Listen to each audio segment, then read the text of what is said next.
Hey everyone, tonight we're diving into something catastrophic.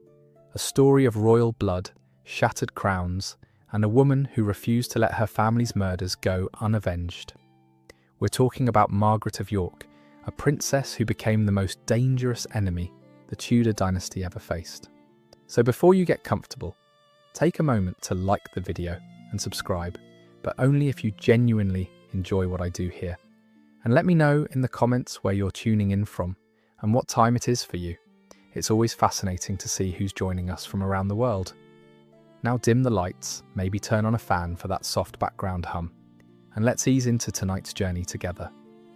In 1503, a woman lay dying in Mechlin, her fingers still clutching letters that could topple a kingdom. She'd spent 23 years plotting revenge against the man who murdered her brothers.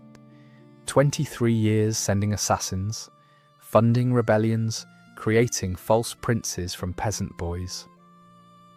Margaret of York had outlived 2 dynasties, 3 husbands worth of politics, and every enemy except the one that mattered. Even on her deathbed, servants found her dictating one last letter, one final attempt to destroy Henry Tudor. The man who'd stolen her family's throne was still breathing, and that fact was killing her faster than any disease could. But what Henry didn't know, what would haunt him until his own paranoid death, was that Margaret had already set something in motion, something that would make him question every face in his court, every shadow in his palace, every son he'd ever trust with his stolen crown. You need to understand something about being born a York woman in 1446. You weren't born into luxury. You were born into leverage, a breathing, bleeding political contract waiting to be signed. Margaret entered the world at Fotheringhay Castle on May 3rd, the youngest daughter who would survive to adulthood, and from that first breath, she was currency. Her father, Richard, Duke of York, didn't see a daughter. He saw an alliance waiting to happen, a treaty wrapped in baby clothes. Her mother, Cecily Neville, they called her the Rose of Raby, was so beautiful that people whispered she must be sleeping with archers to birth such tall sons. But Cecily wasn't just beautiful, she was vicious, the kind of mother who taught her daughters that marriage was warfare by other means. That love was a luxury they couldn't afford. That survival meant becoming too valuable to kill and too dangerous to ignore. Margaret was the 6th surviving child, born into a nursery that was really a battlefield strategy meeting. Her older brothers, Edward and Edmund, were already being groomed for war. George was still in swaddling clothes, but already showing signs of the spectacular stupidity that would define his life. And baby Richard wouldn't arrive for another 6 years. Richard, who'd grow up to either save or destroy everything they built, depending on which history you believed. The castle at Fotheringhay wasn't just stone and mortar. It was a fortress of ambition. Every room held conspirators. Every meal was a war council. Every prayer was a plea for their enemy's destruction. Margaret learned to walk in halls where men planned murders between morning prayers. She learned to talk while listening to her mother encode treason in embroidery instructions. She learned to read from books that traced her family's claim to the throne, through bloodlines that mattered more than gospel. Here's what made her different from the start. While her brothers played with wooden swords, Margaret played with information. She'd sit in corners during adult conversations, so quiet they'd forget she was there, memorizing every word. She knew which servants could be trusted with messages, which priests reported to which nobles, which merchants were really spies. By age 7, she had what her mother called the gift of useful silence, the ability to be present but invisible, to hear everything while appearing to understand nothing. See, her father, Richard, Duke of York, wasn't just ambitious. He had a legitimate claim to the throne that was arguably better than King Henry VI. The Lancastrian line came through a usurper, Henry IV, who'd stolen the crown from Richard II. The York claim came through an older line, purer blood, better rights. It was the kind of legal argument that could be settled with documents or with swords, and everyone knew which one it would be. King Henry VI was the perfect enemy because he was the worst possible king. He'd inherited the throne as a baby, grew up weak and pliable, then lost his mind completely. He'd fall into catatonic states that lasted months. He'd forget his own name, his wife's face, his son's existence. He once spent 18 months believing he was made of glass and would shatter if anyone touched him. The court had to conduct business around a king who sat frozen in terror of his own imaginary fragility. While Henry cowered from invisible threats, his wife Margaret of Anjou ruled in his name. They called her the she-wolf of France, and she earned it. She was brilliant, ruthless, and absolutely devoted to keeping her son's inheritance intact, which meant destroying the Yorks before they could destroy her. The two Margarets, Anjou and York, would spend their lives as inverse mirrors of each other, both strong women navigating weak men's wars, both believers that mercy was just delayed defeat, both willing to do whatever it took to see their enemies bleed. Baby Margaret's first clear memory wasn't of toys or treats. It was of her mother burning letters in the middle of the night, the smell of scorching parchment, the sound of Cecily whispering, "Not yet, not yet," as she fed another secret to the flames. Margaret stood in her night shift, watching her mother destroy evidence of something that could get them all killed, and learned her first real lesson. Words could be weapons, but only if your enemies found them. By age 9, Margaret's education was deliberately split. In public, she learned what a noble daughter should: dancing, music, languages, scripture, how to manage a household, how to embroider lies as smoothly as silk, how to curtsy to men who wanted her family dead, while smiling like she didn't know about the assassination attempts they'd funded. In private, her mother taught her different lessons: how to read account books and find the hidden expenses that meant someone was stealing, how to recognize poison by smell. Almonds meant arsenic, garlic meant phosphorus, no smell at all meant you were already dead, how to hide gold in dress hems and messages in prayer books, how to make men think you were weak while planning their destruction. The lesson that stuck most came when Margaret was 10. A servant girl was caught carrying messages for the Lancastrians. Cecily had her brought to the solar where Margaret was practicing her needlework.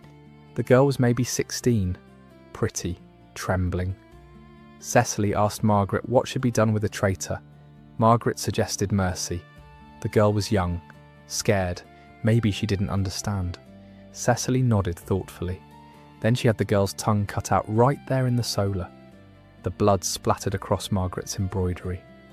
The girl's screams turned to gurgles, then whimpers, then nothing. "Mercy," Cecily explained, cleaning blood off Margaret's cheek with a silk handkerchief, "is what you show when everyone is watching. Justice is what you do when they're not." The girl lived. Couldn't talk, obviously, but lived. Cecily kept her on as a servant, a walking reminder that the Duchess of York could destroy you and still make you serve her breakfast. Margaret saw that girl every day for the next 4 years, watched her flinch whenever Cecily spoke, watched her try to scream warnings about things she'd overheard but couldn't communicate. It was an education in the economics of cruelty. How much fear cost, what silence was worth, how to turn mercy into its own kind of torture. The Wars of the Roses didn't start with a declaration. They started with an ambush that went wrong, or right, depending on whose side you were on. In 1455, Margaret's father tried to intercept King Henry at St. Albans. It was supposed to be a negotiation enforced by armed presence. Instead, it became the first battle of a civil war that would last 30 years and kill more English nobles than the Black Death. Margaret was 9 when her father came home from St. Albans, with blood still under his fingernails and the Duke of Somerset's death on his conscience. He'd won the battle, but hadn't taken the throne. Couldn't bring himself to kill an anointed king, even a mad one. That hesitation would cost him everything, but not for a few years yet. For now, he was Lord Protector, ruling in Henry's name, while Henry drooled in a tower somewhere, convinced his own hands were made of butterfly wings. These were the years when Margaret learned what victory looked like. Spoiler, It looked exactly like defeat, just with better clothes. The Yorks controlled the government, but the Lancastrians controlled the story. Every decision her father made was portrayed as treason. Every reform was rebellion. Every attempt to stabilise the kingdom was painted as usurpation. Margaret watched her father try to rule honourably in a dishonourable game, watched him make the classic mistake of thinking good governance mattered more than good propaganda. The Queen, Margaret of Anjou, hadn't given up. She'd retreated to the Midlands, raising armies and teaching her son that the Yorks were devils in human form. She spread rumours that Cecily had slept with an archer, that all the York children were bastards, that Richard, Duke of York, practised witchcraft and drank baby's blood. The rumours were ridiculous, but they stuck, because people would rather believe an interesting lie than a boring truth, and the truth that Richard was just a competent administrator trying to govern while the actual king thought he was a tulip was definitely boring. Margaret learned to navigate this world of weaponised gossip. At 11, she attended her first royal Christmas feast. She was seated between two Lancastrian ladies who spent the entire meal describing in graphic detail what they hoped would happen to her brothers. How Edward's pretty face would look mounted on a spike. How Edmund's head would be sent to his mother in a basket. They smiled while they said it, passing her sweetmeats and patting her cheek, treating their threats like dinner conversation. Margaret smiled back, complimented their dresses, asked innocent questions about their own sons, where they lived, what they studied, who guarded them. By the end of the meal, she knew enough about their families to destroy them if needed. She was 11 years old and already playing a game most adults couldn't understand. Information was ammunition, and she was stockpiling for a war everyone knew was coming. Then came 1415, the year of endings, historians would later call it, though at the time it just felt like everything catching fire at once.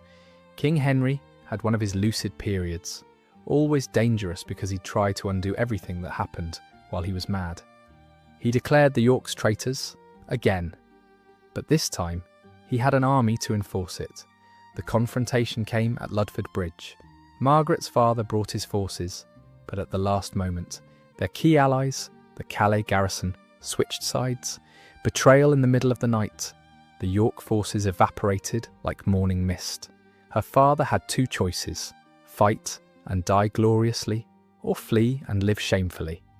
He chose life. The family scattered. Richard and Edmund fled to Ireland. Edward escaped to Calais. Cecily stayed to face the consequences with her younger children, including Margaret. What followed was the Parliament of Devils. Every York property was confiscated, every title stripped, every ally arrested or turned.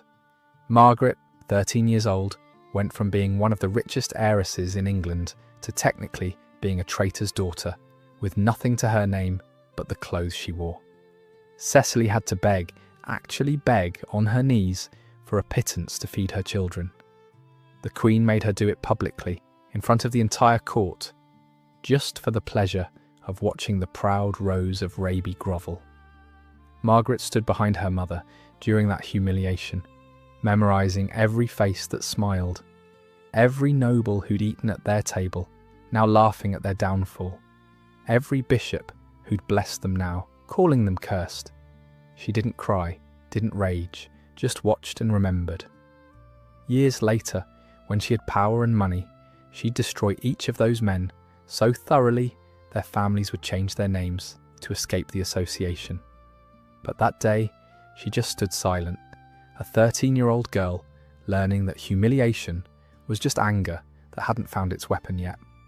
They spent 6 months in limbo, not quite prisoners, not quite free, living on the Queen's mercy, which meant constant surveillance, periodic interrogations, and the daily possibility that today might be the day they were quietly executed. Margaret learned to sleep light, ready to run, learned to hide jewellery in her hair that could be sold for passage to Ireland, learned to smile at guards while calculating how long it would take to reach their throats with her mother's sewing scissors. Then December 1460 arrived, like divine judgment. Her father and Edmund had returned from Ireland with an army. They marched south while Edward sailed from Calais. The plan was to catch the Lancastrians in a pincer movement, trap them between two forces, end this war once and for all. Instead, they walked into catastrophe. The Battle of Wakefield wasn't just a defeat, it was deliberate humiliation. Margaret's father, Richard, Duke of York, had accepted a Christmas truce. The Lancastrians broke it, ambushed his camp, slaughtered his forces while they were half-armed and completely unprepared. Richard died fighting, which was probably how he wanted it. But Edmund, 17-year-old Edmund, barely old enough to grow a beard, was captured alive. They made him kneel on Wakefield Bridge, made him beg for his life, while the Lancastrian lords laughed. Lord Clifford, whose father had died at St Albans, personally executed him. "Your father killed mine," he said, "so now I'll kill his cubs." Edmund's last word was, "Mother." They left his body on the bridge for the crows, but that wasn't enough for them. They cut off Richard's head, crowned it with a paper crown made from a Bible's pages, and stuck it on a spike above Micklegate Bar in York. The paper crown, mockery of his royal ambitions, stayed there for weeks, rain-soaked and rotting, while his face decomposed for all to see. They put Edmund's head next to him, father and son reunited in death and degradation. The messenger who brought word to Cecily collapsed before he could finish, not from exhaustion, from fear. He knew what this woman was capable of when angry. Cecily listened to the full report in silence. Then she turned to Margaret and her surviving children and said very calmly, "Now we don't have to pretend to forgive anyone." Margaret was 14 years old, and she'd just learned that truces were lies, mercy was weakness, and the only rule that mattered was winning. Within 3 months, her brother Edward would prove he'd learned the same lessons. The Battle of Towton, fought in a blinding snowstorm on Palm Sunday 1461, was less battle than butchery. 28,000 men died in a single day. The snow was so thick soldiers couldn't tell friend from foe, so they just killed everyone. The Lancastrians broke first, tried to flee across the Cockbeck River, but the bridge collapsed under the weight of panicking men. They drowned by the hundreds, their bodies damming the river until men could walk across on corpses. Edward didn't just win, he annihilated. Every captured Lancastrian noble was executed on the spot. No trials, no mercy, no exchanges. When local priests complained about executing men on Palm Sunday, Edward replied that Christ had died to forgive sins, so he was just sending them to collect their forgiveness personally. He was 18 years old, 6'4", golden-haired, and covered in so much blood that witnesses couldn't tell what colour his armour had been. By sunset on Palm Sunday, Edward of York was functionally King of England. The former king, Henry VI, had fled to Scotland. Margaret of Anjou had escaped to France with her son. The Lancastrian cause was broken, scattered, leaderless. London opened its gates to Edward without resistance. On June 28, 1461, he was crowned King Edward IV in Westminster Abbey. Margaret watched her brother's coronation from the best seat in the cathedral. She was 15, wearing a dress that cost more than most knights' annual income, trying not to think about how it was paid for with dead men's gold.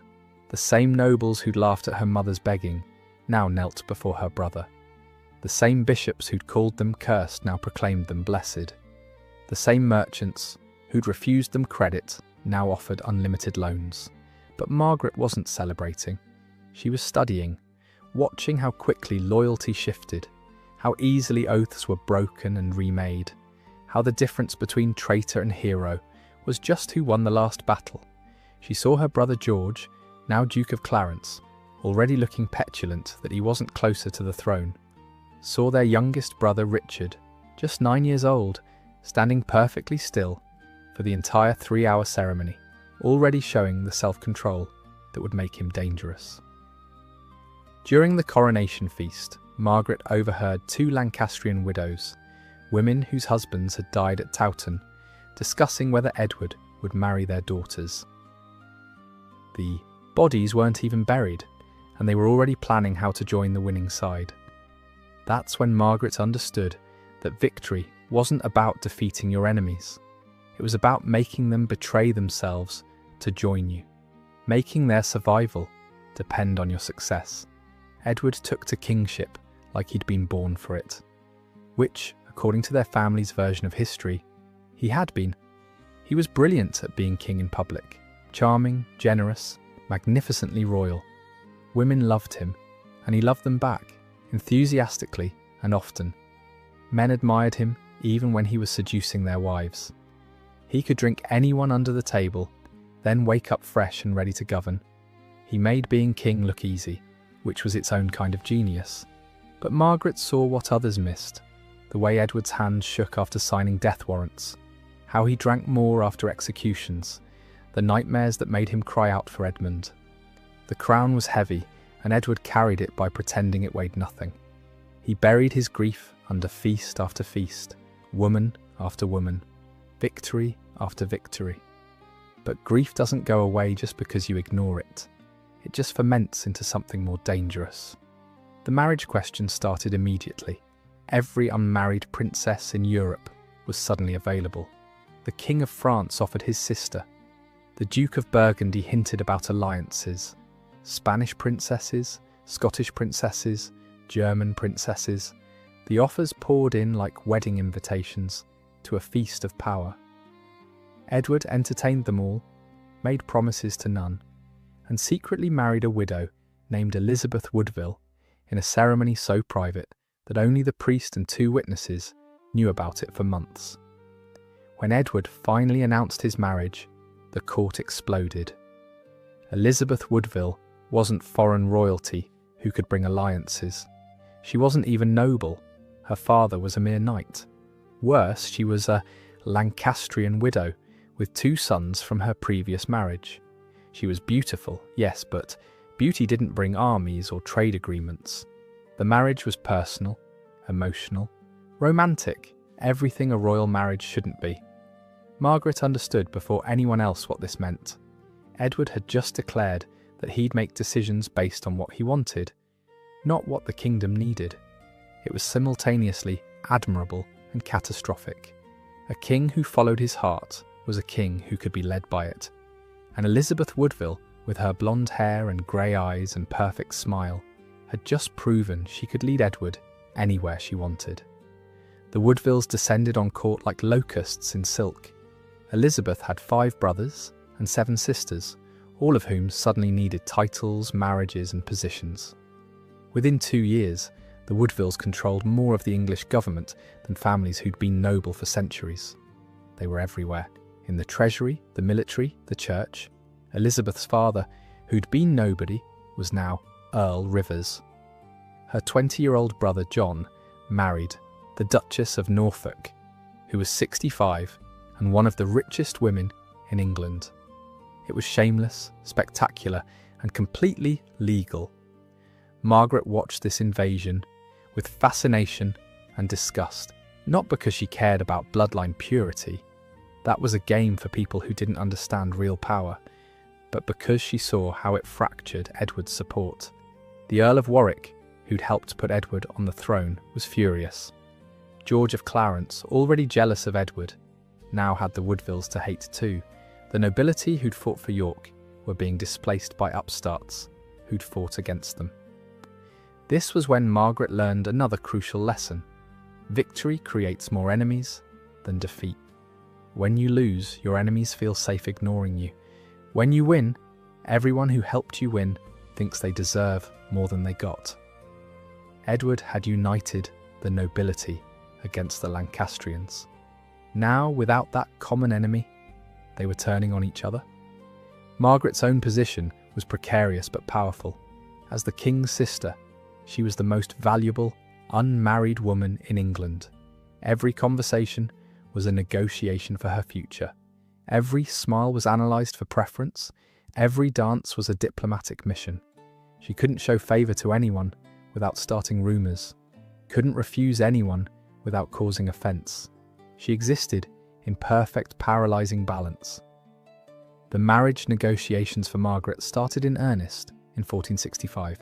She was 19, past the usual age for a first marriage, but her value had only increased with age and Edward's crown. The Duke of Burgundy wanted her for his heir, Charles the Bold. The King of France wanted her for anyone who wasn't Charles the Bold. Scotland made offers, Portugal sent portraits, even the Holy Roman Emperor expressed interest, though that may have just been to annoy France. Margaret preferred Burgundy, not because she had any romantic notions about Charles. She'd heard enough about his temper to know better. But Burgundy was rich, powerful, and most importantly, far enough from England to give her independence, but close enough to maintain influence. Plus, Burgundy controlled the wool trade, and English prosperity depended on wool. A marriage alliance would secure both economies. But Edward hesitated. For 3 years he hesitated, not because he didn't want the Burgundian alliance, but because he was playing France and Burgundy against each other, trying to get the best deal. Meanwhile, Margaret aged 20, 21, 22. In medieval terms, she was approaching spinsterhood. Younger princesses were entering the marriage market. Her value was starting to depreciate. Margaret didn't wait passively. She learned everything about Burgundy, its politics, economics, culture, conflicts. She studied Charles's first wife, Isabella of Bourbon, who died mysteriously after 8 years of marriage. She memorized Burgundian court etiquette, learned their dialect of French, studied their trade routes. If she was going to be sold to Burgundy, she'd arrive as an asset, not a burden. She also built her own network, ladies in waiting who were really informants, merchants who carried her letters along with their goods, priests who heard confessions and reported interesting sins. By the time she left for Burgundy, she had eyes and ears in every major English town. Edward thought he was sending away a sister. He was actually deploying a spy. The wedding finally happened in 1468, but the journey to get there was its own kind of war. The French did everything to stop it. They sent ships to intercept Margaret's crossing. They spread rumours that Charles was impotent, insane, or already secretly married. They even tried to kidnap Margaret during her journey to Dover, though that plot was discovered when one of the conspirators got drunk and bragged to one of Margaret's ladies, who was actually one of her informants in a dress. Margaret's departure from England was grand theatre. She rode through London on a white horse, wearing cloth of gold that caught the sun like armour. The streets were lined with citizens throwing roses, white roses for York. Poets composed verses comparing her to Helen of Troy, though Margaret probably preferred the comparison to Penelope, the woman who waited and wove and survived. At Dover, Edward came to say goodbye. They stood on the dock, brother and sister, king and princess, and for once dropped the performance. Edward gave her a ring. Not ceremonial, just a simple gold band that had belonged to their father. "Remember us," he said. Margaret wanted to say she could never forget, that every breath she took in Burgundy would be for York. Instead she said, "Rule wisely." They both knew he wouldn't. The crossing to Burgundy was smooth, which everyone took as a good omen. Margaret spent it practicing her wedding vows in Dutch, the language of her new subjects. She also spent it burning letters, correspondence too dangerous to leave behind, but too valuable to forget. She memorized every word before feeding them to the flames, names of English nobles who could be turned, amounts of French bribes, the location of 3 illegitimate children Edward didn't know anyone knew about. She landed at Sluys to crowds and cannon fire. The Burgundians had turned out in force to see their new Duchess. Charles wasn't there, he was too important to meet boats, but his representatives were. They'd brought a crown for her to wear during the entry parade. It was heavier than she expected, made of gold and rubies that caught the light like drops of blood. The moment they placed it on her head, Margaret of York ceased to exist. She was now Margaret of Burgundy, but York never really left her blood. It just learned to speak Dutch. The wedding itself was the most expensive party Europe had seen in a century. It made Edward's coronation look like a country feast. 9 days of celebrations that nearly bankrupted 3 cities. Bruges alone spent enough on decorations to fund a small war. Wine fountains ran red and white in every square. Merchants gave away free cloth to anyone wearing white roses. Margaret's tribute to her heritage that Charles pretended not to notice. The banquet was insanity dressed in silk. A 60-foot tower made of pastry that opened to release live songbirds. Ships on wheels rolled through the hall, while actors dressed as Jason and the Argonauts fought mechanical dragons. An enormous pie that broke open to reveal 24 musicians playing inside. Dwarfs jousted on pigs, while giants served wine from barrels strapped to their backs. At one point, a live lion was brought in wearing a collar of diamonds, because Charles wanted to prove he could make apex predators wear jewellery. But the real spectacle was Margaret herself. She had to be perfect, foreign enough to be exotic, familiar enough to be trusted. She spoke her vows in flawless Dutch, then switched to French for the blessing, then Latin for the prayers. When Burgundian nobles tested her with barbed comments about English barbarism, she laughed and said their wine was almost as good as English ale, implying both cultures had their strengths. When a French ambassador accidentally called her the sister of the usurper, she smiled sweetly and said she was just a simple bride, too overwhelmed by Burgundian generosity to understand politics. Charles himself was exactly what she'd expected. 40 years old to her 22, handsome in a harsh way, with eyes that calculated the value of everything they saw. He collected books and territories with equal obsession. He could quote Aristotle in Greek and order a city burned in the same breath. He wore a hair shirt under his cloth of gold robes, pain and luxury combined, which basically summarized his entire personality.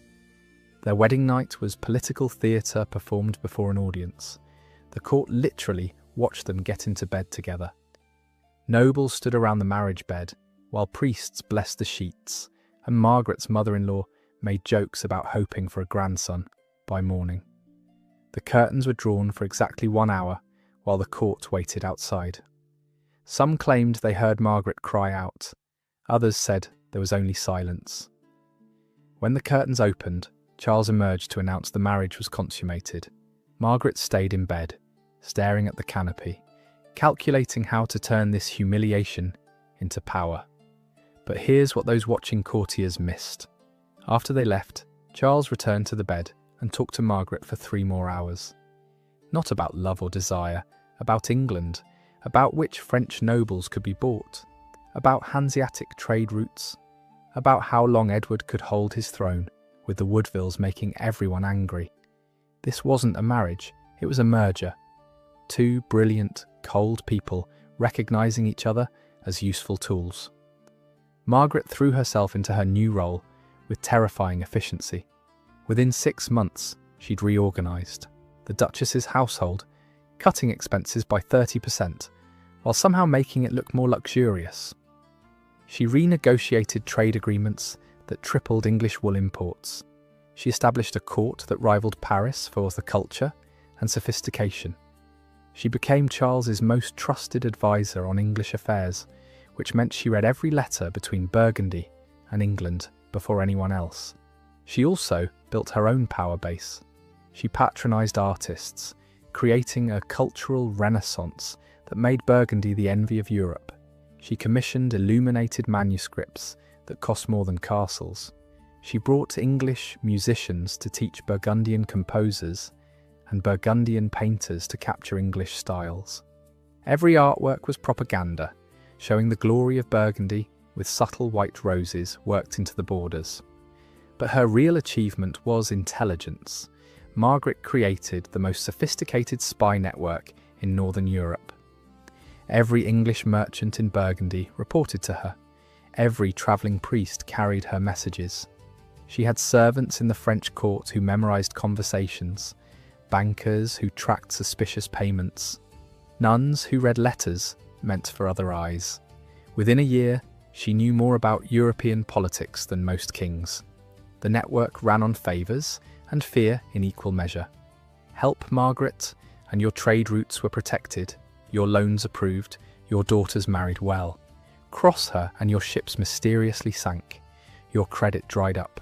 Your sons died in unfortunate accidents that definitely weren't assassinations, because duchesses didn't do such things. She never threatened anyone directly. She just made sure people understood that Burgundy could be a very dangerous place for those who didn't appreciate their duchess. Then in 1470, everything changed. The warning came in a coded letter from one of her informants in London. Edward was in trouble. Real trouble. The Earl of Warwick, the kingmaker who'd helped put Edward on the throne, had finally had enough of the Woodvilles. He'd allied with the one person nobody expected, George of Clarence. Margaret's own brother, that perpetual disappointment, that wine-soaked fool, had betrayed Edward for the promise of a crown. The coup was brilliant in its simplicity. While Edward was in the north dealing with a rebellion Warwick had secretly orchestrated, Warwick and Clarence landed in the south with an army. They declared Edward a false king, claiming his marriage to Elizabeth Woodville was invalid, his children bastards. The nobility, sick of the Woodvilles' greed, didn't resist. London opened its gates. Edward had to run for his life, barely escaping to the coast with about 700 loyal men. He sailed for Burgundy because he had nowhere else to go. France would have executed him. Scotland would have sold him. Only Margaret could save him, and even that wasn't certain. Charles's advisors immediately suggested turning Edward away. Harbouring a deposed king would anger France, disrupt trade, possibly start a war. It was the smart move, the safe move. Margaret listened to their arguments for 3 hours. Then she spoke for 10 minutes. By the end, Charles had pledged 50,000 crowns and a fleet to restore Edward to his throne. How did she do it? Simple. She reminded Charles that a Lancastrian England would ally with France. Burgundy would be surrounded. But more than that, she played to his vanity. Imagine being the duke who restored a king. Imagine England's eternal gratitude. Imagine the power that would give Burgundy over English trade. Edward arrived at the Burgundian court like a ghost of his former glory. The golden giant who'd taken the throne at 18 was now a desperate exile at 28. He'd gained weight from too much wine and too many banquets. His famous charm felt forced. He jumped at sudden noises. A man who'd learned that brothers could betray you between dinner and dessert. Margaret hadn't seen him in 3 years. When they met in Charles's great hall, with half the Burgundian court watching, she was supposed to curtsy to him. He still claimed to be king. Instead, she walked straight to him and whispered something in his ear. Whatever she said made him laugh, really laugh, for the first time since his exile. Some witnesses claimed she said, "You look terrible." Others insisted it was, "George was always an idiot." Margaret never told anyone what she really said. The three of them, Margaret, Edward and Charles, spent Christmas 1470 planning invasion.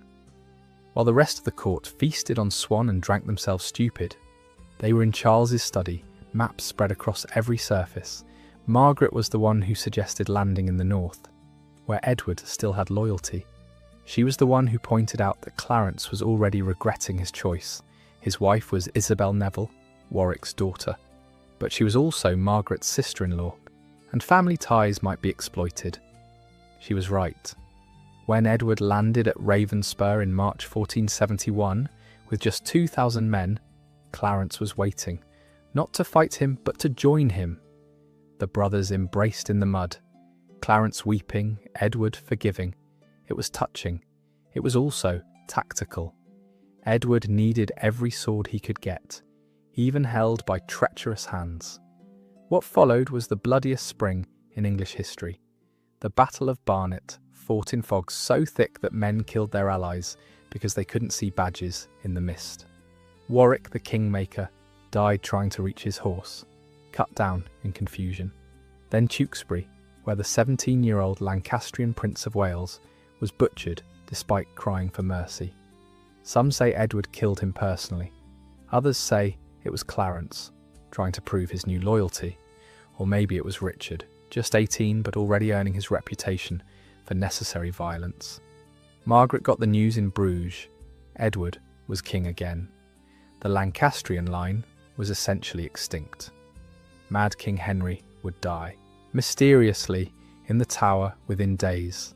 Melancholy, they'd call it. The kind that left bruises shaped like hands around your throat. The Wars of the Roses were over. York had won. Her brothers controlled England, absolutely. But Margaret knew better than to celebrate. Victory was just another word for until next time. And she was right, because Edward, drunk on victory and grateful for survival, had just made the stupidest decision of his reign. He'd forgiven Clarence completely, given him back his lands, titles, position, invited the traitor back to the heart of power. Margaret wrote letter after letter warning Edward. A man who betrayed once would betray again. Weakness and greed were a fatal combination, and Clarence had both in abundance. But Edward believed in the power of charm and forgiveness. He thought love could overcome ambition. He thought brothers were bound by blood. Margaret knew better. Blood was just another liquid that could be spilled for power. The next few years were deceptively peaceful. Edward ruled, the Woodvilles grabbed, Clarence sulked, and Margaret watched from Burgundy as her family played out a tragedy anyone could see coming except them. She kept her spy network active, her correspondence constant, her warnings ignored. Every letter from England carried the same news dressed in different words. Everything was fine until it wouldn't be. Charles, meanwhile, had decided to become Charlemagne, or Alexander, or whoever would let him wear a crown instead of a ducal coronet. He wanted to unite all his territories into a kingdom, which meant conquering everything between them. First Lorraine, easy enough, barely a real fight. Then the Swiss cantons. The Swiss, mountain people who'd been killing invaders since Rome and had gotten very, very good at it. Margaret tried to warn him. She'd studied military history while other duchesses studied poetry. She knew the Swiss had perfected pike squares that could shred cavalry charges. She knew they fought with democratic fury. Free men defending their freedom hit different than conscripts defending their lord's ambitions. She presented Charles with detailed analyses of Swiss tactics, terrain advantages, supply line vulnerabilities. He patted her hand and told her to stick to trade negotiations. January 5th, 1477. The Battle of Nancy. Charles the Bold, Duke of Burgundy, the man who would be king, led the finest army in Europe against Swiss peasants and lost everything. They found his body 3 days later, face down in a frozen pond, skull split open, naked because even his corpse had been looted. The richest duke in Europe died bare-assed in a ditch, picked clean by mountain men who didn't care about his dreams of empire. Margaret got the news while reviewing wool shipments. They say she didn't cry, didn't scream, just carefully set down her quill, dismissed everyone, and sat in silence for 3 hours. When she emerged, she'd already written 18 letters, orders, plans, contingencies. Because while everyone else was mourning or celebrating Charles's death, Margaret was calculating what it meant for the elaborate chess game she'd been playing for 9 years. Charles left behind a 20-year-old daughter, Mary, unmarried, vulnerable, the richest heiress in Europe, with every wolf on the continent racing to claim her. Within hours of Charles's death, Louis XV of France, the Spider King, was mobilizing armies. The Holy Roman Emperor was making similar plans. Every unmarried prince in Europe was already on the road to Burgundy. Margaret took control. Not officially, she had no legal right, but in chaos, competence looks like authority. She fortified the borders with her personal funds. She paid the armies back wages to keep them from deserting or, worse, switching sides. She negotiated temporary truces with enemies who thought a widow and an orphan would be easy prey. Most importantly, she took Mary under her protection. The girl was paralysed, her father dead, armies marching toward her, every advisor pushing different suitors for their own benefit. Margaret was the only one Mary could trust. the only one without a son to push forward or a brother to advocate for. The solution was marriage, obviously, but to whom? Louis XIV wanted Mary to marry his 7-year-old son, essentially making Burgundy French in everything but name. The English ambassadors, smelling opportunity, suggested one of Margaret's brothers, even Clarence, because apparently fraternal betrayal and spectacular incompetence weren't deal-breakers in royal marriage negotiations. Margaret orchestrated Mary's choice, Maximilian of Habsburg, not because she loved the Habsburgs, but because they were far enough away to let Burgundy maintain independence, strong enough to fight France, and most importantly, ambitious enough to be manipulated. The wedding happened so fast Maximilian arrived still dusty from hard riding. Within a year, Mary was pregnant. Within 3 years she was dead, thrown from her horse while hunting, spine shattered, dying in agony while begging Margaret to protect her children. And just like that, Margaret was no longer a duchess. She was a dowager, a widow without children of her own, her stepdaughter dead, her step-grandchildren Habsburg property. Technically, she should have retired to a convent. That's what childless widows did. They disappeared gracefully into irrelevance and prayer. Instead, Margaret negotiated herself a dower portion, lands and incomes that would support her independently. She established herself at Mechlin, turning it into her own miniature court, and she began playing a much longer, much darker game. Because while she'd been managing Burgundy's collapse, something unforgivable had happened in England. April 9th, 1483, Edward IV died.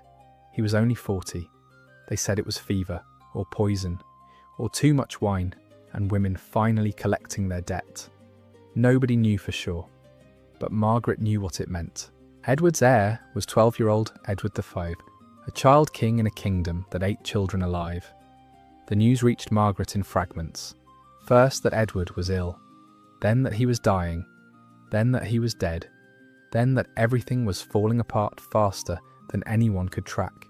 Richard, their youngest brother, quiet Richard, loyal Richard, Richard, who'd stood by Edward through every battle, had been named Lord Protector. Good, sensible. The boy needed guidance. Then came the next letter. Richard had declared Edward's marriage invalid. All his children were bastards. Something about a pre-contract with another woman, conveniently revealed only after Edward was too dead to dispute it. Then the next letter. Richard had taken the throne. The 2 princes, Edward V and his younger brother, were in the Tower for their protection. Then the final letter. The princes hadn't been seen for weeks. They were gone. No bodies, no funeral, no explanation. Just 2 boys who walked into the Tower and never walked out. Margaret read this last letter 3 times. Then she burned it. Then she sat at her desk and began writing a different kind of letter. Not to Richard, what was the point? He'd already chosen his path. Not to the English nobles, they'd already bent the knee, but to every enemy England had ever made. Every exile, every dispossessed heir, every ambitious second son, looking for a cause. Because Margaret had just made a decision. If Richard could steal the throne by declaring children bastards, if he could murder boys whose only crime was their birth, then the game had no rules anymore. And if the game had no rules, Margaret was going to play it her way. She could have accepted it. Richard was still her brother. He even wrote to her explaining his actions. Necessity? Stability? The boys were Edward's mistakes, not York blood. Politics required hard choices. Family was family. She could have stayed quiet, stayed safe, stayed irrelevant. Instead, Margaret decided to destroy everything. Not immediately. Margaret was too smart for hot revenge. She waited. She gathered information.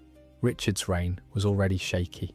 The nobility didn't trust child killers, even when they benefited from the killing. The common people whispered about the princes. Richard's own wife, Anne Neville, was dying, and rumours said he planned to marry Elizabeth of York, his own niece, Edward's daughter, to solidify his claim. Even medieval standards had standards, and that crossed them. Then came Henry Tudor. A nobody, really. A quarter Welsh exile with a claim to the throne so weak it was almost funny.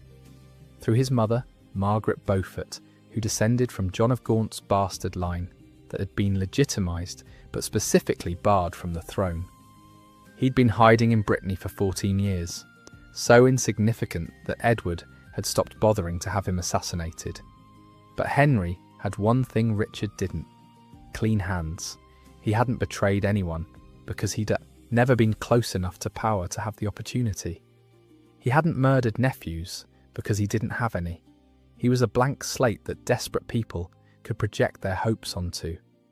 Margaret didn't support Henry Tudor because she believed in him. She supported him because he was a weapon aimed at Richard's throat. Every coin she sent to Brittany, every mercenary she hired, every letter she wrote to disaffected Yorkists. It was all designed to hurt Richard. To make him feel what those boys must have felt in the Tower. Alone. Betrayed. Terrified. August 22nd, 1485, Bosworth Field. Richard died screaming for a horse, abandoned by half his army, hacked to pieces in a muddy field. They stripped his corpse naked, slung it over a horse like butchered meat, paraded it through Leicester. The last Plantagenet king of England died like a common criminal. Henry Tudor picked the crown out of the mud, put it on his head, and became Henry VII. Margaret got the news in September. Both her brothers dead. Edward, poisoned or exhausted.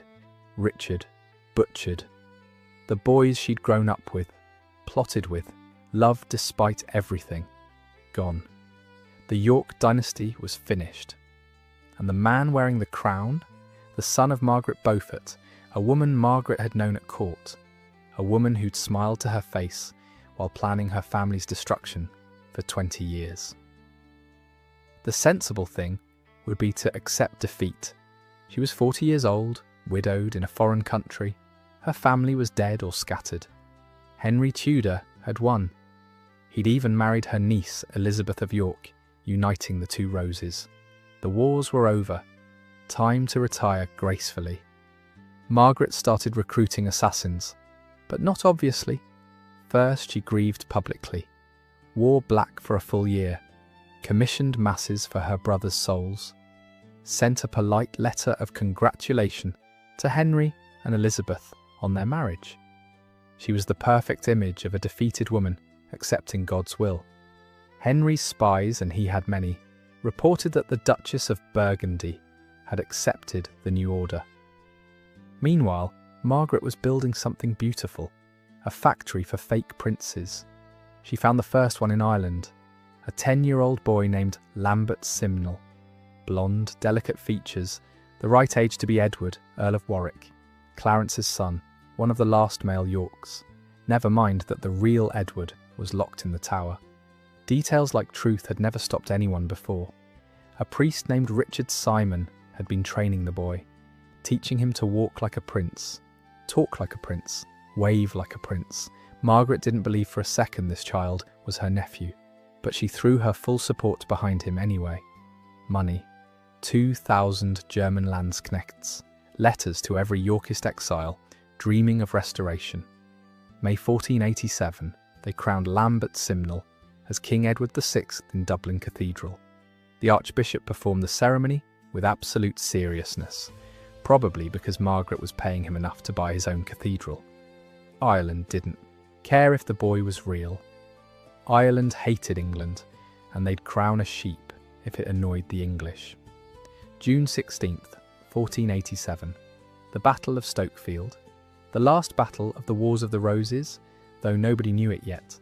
Lincoln, Margaret's actual nephew, the one who might have had a real claim, led the invasion. He died on the field with a sword in his hand, the last York prince to die fighting for the throne. The Landsknechts fought to the last man, because that's what they were paid to do. The Irish were slaughtered trying to fight knights with farming tools. Lambert Simnel, Henry captured him alive, but instead of executing him, Henry did something brilliant. He made the boy a kitchen servant, a child who'd been crowned king, now turning spits in Henry's kitchen. Every feast, there was the pretender, serving soup to lords who'd once knelt before him. The humiliation was art. The message was clear. Margaret's threats were so pathetic, he could afford to keep them as pets. But Margaret had learned from the failure. Next time, she needed someone better, older, more convincing, someone who could play a prince rather than just wear the clothes. She found him in Tournai, 17 years old, beautiful in that dangerous way that made people want to believe impossible things. They called him Perkin Warbeck, though that probably wasn't his real name. His official story, he was Richard, Duke of York, the younger prince from the Tower. He'd escaped murder, been smuggled to Flanders, raised in secret. Now he was ready to claim his throne. It was nonsense, but Perkin could cry on cue when talking about his murdered brother. He could describe palace rooms he'd never seen with perfect accuracy, because Margaret had trained him for 2 years, feeding him her memories until he believed them himself. She taught him how Edward laughed, how the palace at Westminster smelled after rain, the pet names the family used, details only an insider would know. By 1492, Perkin Warbeck had the backing of the Holy Roman Emperor, the King of France, and James IV of Scotland, who liked him so much he gave Perkin his cousin in marriage, Lady Catherine Gordon, a woman far too good for a fake prince. They toured Europe like celebrities, the Duke of York and his Scottish princess, in exile but unbowed. Henry Tudor was so paranoid he started executing people for saying Perkin was handsome. That's how much this bothered him. Every blonde boy was suddenly suspicious. Every ship from Burgundy might carry invasion. Every Yorkist gathering was potential treason. Henry created a spy network that would make modern intelligence agencies jealous, all because Margaret had put a beautiful boy in silk and called him a prince. The invasions failed, of course. 1495 in Kent, the locals threw rocks. 1496 from Scotland, barely a raid. 1497 in Cornwall, he actually raised an army, declared himself Richard IV, marched on Exeter. For a moment, just a moment, it looked like Margaret's beautiful fraud might actually work. It didn't. Henry's forces surrounded Perkin at Beaulieu Abbey. He surrendered, probably weeping. He was good at that. Henry kept him as a trophy for 2 years, like he'd done with Simnel, made him confess publicly, kept him at court as a living reminder of Margaret's failures. But Perkin couldn't help himself. He tried to escape. Twice. After the second attempt, Henry had him hanged at Tyburn. November 23rd, 1499. They said he confessed again on the scaffold, but his last words were in Dutch, the language Margaret had taught him. Margaret never commented publicly on Perkin's death. By then she had a new strategy. If she couldn't destroy Henry with princes, she'd destroy him with paranoia, and it worked beautifully. Henry became the most paranoid king England ever had. He created the Court of Star Chamber, a secret court where he could try nobles without juries or evidence. He kept detailed files on every noble family, tracking marriages, debts, alliances, grudges. He taxed the nobility into poverty, reasoning that poor lords couldn't afford rebellions. He trusted no one, not his wife, not his mother, not even his own sons. Margaret had turned the King of England into a prisoner in his own castle. He slept badly, aged rapidly, became miserly and cruel. His own courtiers called him the Winter King, cold, suspicious, joyless. He'd won the throne, but Margaret had made sure he'd never enjoy it. The joke was, by 1500, Margaret had mostly stopped trying. She was in her 50s, tired, and frankly, running out of money. But Henry didn't know that. He kept seeing her shadows everywhere. When a merchant mentioned Burgundy, Henry heard conspiracy. When a blonde child was born to Yorkist parents, Henry wondered if they were preparing another pretender. She corresponded with her niece, Elizabeth of York, Henry's own queen. Innocent letters about family, health, the weather. But Henry read them all, analysed every word, convinced they contained codes. They didn't. Margaret just enjoyed knowing that the Queen of England needed her husband's permission to write to her own aunt. In her final years, Margaret became something of a legend, the last York. the diabolical Duchess. Young Yorkist exiles would make pilgrimages to Mechlin just to see her. She'd receive them in halls decorated with white roses and portraits of her dead brothers. She'd tell stories about Edward's glory days, carefully avoiding Richard's crimes. She'd give them small gifts, a ring, a book, enough money to survive another year in exile. Then she'd send them away, these boys who dreamed of revolution, knowing they'd never achieve it, but letting them hope anyway. She commissioned books, gorgeous manuscripts that cost more than most people's houses. But look carefully at the illustrations, and you'd see little revenges. Trojan princes who looked like Edward IV, villains with Henry Tudor's narrow face, dragons wearing Tudor green getting slain by knights carrying white roses. By 1503, Margaret was dying, probably cancer, though medieval physicians just called it a growth in her woman's parts. She was in constant pain, taking opium wine just to sleep. But she kept writing letters, even as her hands shook, even as the pain made her vision blur, to Scotland, to Spain, to every Yorkist exile who might, somehow, someday, make Henry Tudor suffer just a little bit more. Her last letter was to Henry himself. Nobody knows what it said.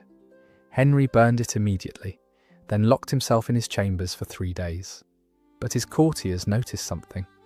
After reading Margaret's letter, Henry never slept soundly again.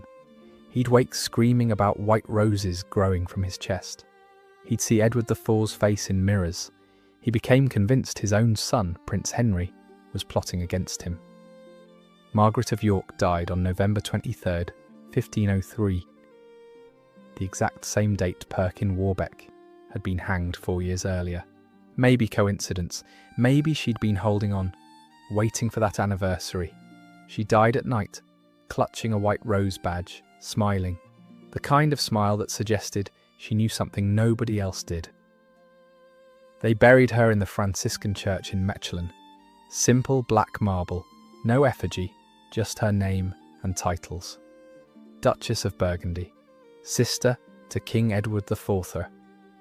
Nothing about the 23 years she'd spent trying to destroy the Tudor dynasty. Nothing about the fake princes, the failed invasions, the successful campaign of psychological warfare. Just a woman's name and a dignity that couldn't be taken away. Henry Tudor lived 6 more years after Margaret's death. 6 years of increasing paranoia, failing health, and absolute certainty that somewhere, somehow, Margaret's last plot was still unfolding. He died in 1509, rich but miserable, powerful but sleepless. They say his last words were, "The roses, the white roses," but that might just be Tudor propaganda in reverse. Here's the truth. Margaret of York lost every battle she fought. The Tudors ruled England for over a century. Her pretenders are remembered as jokes: Lambert Simnel, the kitchen boy, Perkin Warbeck, the beautiful fraud. Nobody names their daughters after Margaret of York. She's the villain in every Tudor historian's narrative, when they remember her at all. But she also won in the way that mattered most. She made Henry VII's victory worthless. What good is winning a throne if you can never sit comfortably on it? What good is defeating your enemies if their ghosts keep you awake? She turned winning into its own kind of losing. She made Henry's crown a prison, his palace a trap, his mind a torture chamber. She proved that a woman with no army, no kingdom, and no legitimate claim could make the King of England afraid of his own shadow. She proved that revenge didn't require success. It just required persistence. She proved that sometimes the best way to destroy your enemies is to let them win. Then spend the rest of their lives wondering when you're going to take it all away. Every pretender who claimed the English throne for the next 200 years invoked Margaret's name. Not because she succeeded, but because she never stopped trying. She became the patron saint of lost causes, the goddess of expensive revenge. When the Jacobites toasted the king over the water, they were following Margaret's playbook. When governments in exile plot restoration, they're walking paths Margaret carved with pure spite. But the real legacy isn't political, it's personal. Margaret of York proved that sometimes the only response to injustice is unreasonable, unsustainable, absolute refusal to accept it. She proved that one person's obsession can shake kingdoms. She proved that even when you lose, especially when you lose, you can still make winning cost more than anyone wanted to pay. In the end, Margaret didn't get justice for her murdered nephews. She didn't restore the York dynasty. She didn't even get to see Henry Tudor die. But she did something better. She made sure he never, not for one single day of his reign, felt safe. She turned his victory into a life sentence of fear. She made him understand that crowns stolen in blood would always feel too heavy, fit too loose, shine too dim, and that smile on her deathbed. Maybe she was thinking about Henry reading her last letter.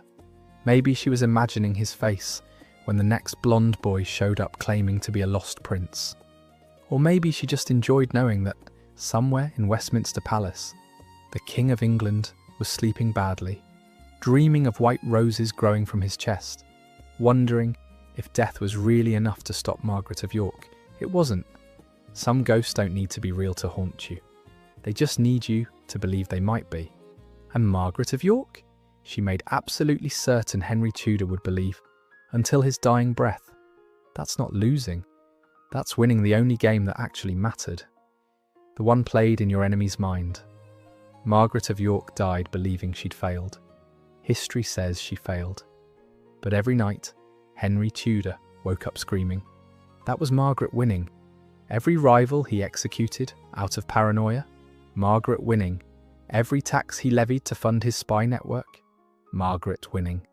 She lost every battle, but won the war for Henry's sanity. And she won it so thoroughly that he never even knew he was fighting it. Now that's revenge. Not the kind that conquers kingdoms, but the kind that conquers sleep. The kind that turns victory into its own punishment. The kind that makes you wonder, in those dark hours before dawn, if somewhere in Mechlin, a dead woman is still smiling. Because in the end, Margaret of York understood something most people never learn. Power isn't about winning. It's about making your enemies realise that winning and losing are just different kinds of suffering. And nobody ever made that point quite like the woman they called the diabolical Duchess, the architect of anxiety. The last York, standing even after she fell. She lost everything, and somehow, in losing, she won the only victory that ever really mattered. She made the winners wish they'd lost instead.